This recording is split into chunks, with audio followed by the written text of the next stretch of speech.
Ազգային ժողովից դուրս հանելուն անդրադառնանք, ձեր պահանջով հրահանգով են նրանք դուրս եկել եւ արդյոք չեք կարծում, որ այս պարագայում քաշքշելով լրագրողներին ազգային ժողովից հանելը պրակտիկա նախադեպ արդեն չի, պրակտիկա է դառնում։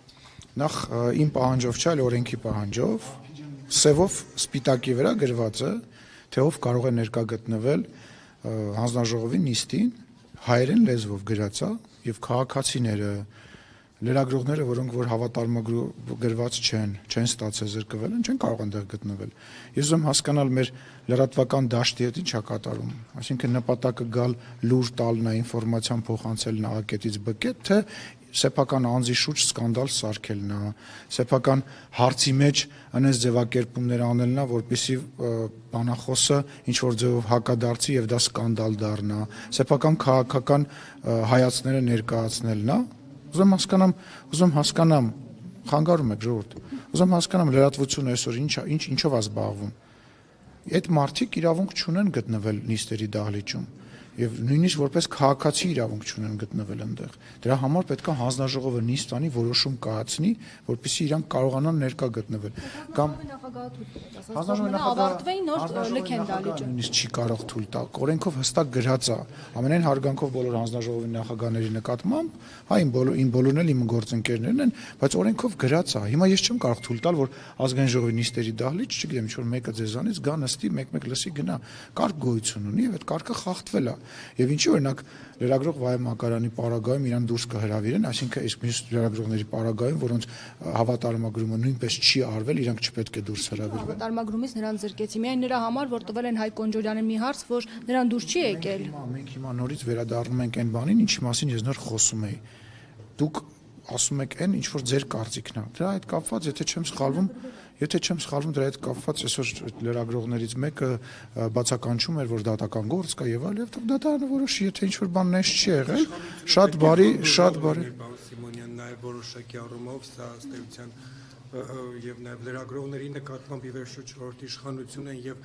մենք հարցը չպետք է դառնա, անգամ եթե ոչ թույլատրելի վայրում է եղել, կարելի է նախազգուշացնել լրագրողին ի վերջո չորրորդ իշխանության դերը պետք է Ալակ ջան, նախ եւ առաջ չորրորդ իշխանության դերը պետք է չորրորդ իշխանությունը բարձր պահի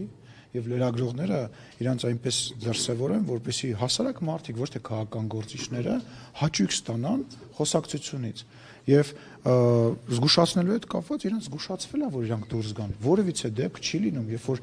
առանց նախազգուշացնելու մարդուն դուրս են հանում։ Եթե դուք Եվրոպարլամենտում, որևիցե այլ երկրում, հələ գնացեք, սա ռեժիմային շենք է։ Գնացեք, փորձեք ներս ներխուժել, որևիցե կարգից դուրս տեսեք ինչ տեղի ունենա։ Չէ, մի րոպե։ Եթե լրագրողին պատուհանից են հանում, պետքա դռնից մտնի։ Չէ, դա սխալ արտահայտություն է։ Դա սխալ արտահայտություն է։ Դա այն դեպքում է, ճիշտ է, դա այն դեպքում է, երբ որ խոսքի ազատություն չկա։ Այսօր խոսքի ազատության, չգիտեմ, վերածվել է ինչ որ տեղերի լկտիության։ Այսօր խոսքի ազատությունը դարձել է լկտիություն։ Ով ինտերնետ ունի,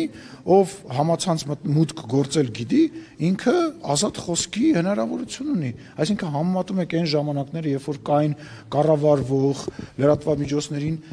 չգիտեմ, ծեծող, լրագրողներին ծեծող եւ բանանող իշխանություն, խոսքի ազատությունը սահմանափակող իշխանություն, այսօրվա էլ, երբ որ լրատվական դաշտի 90%-ը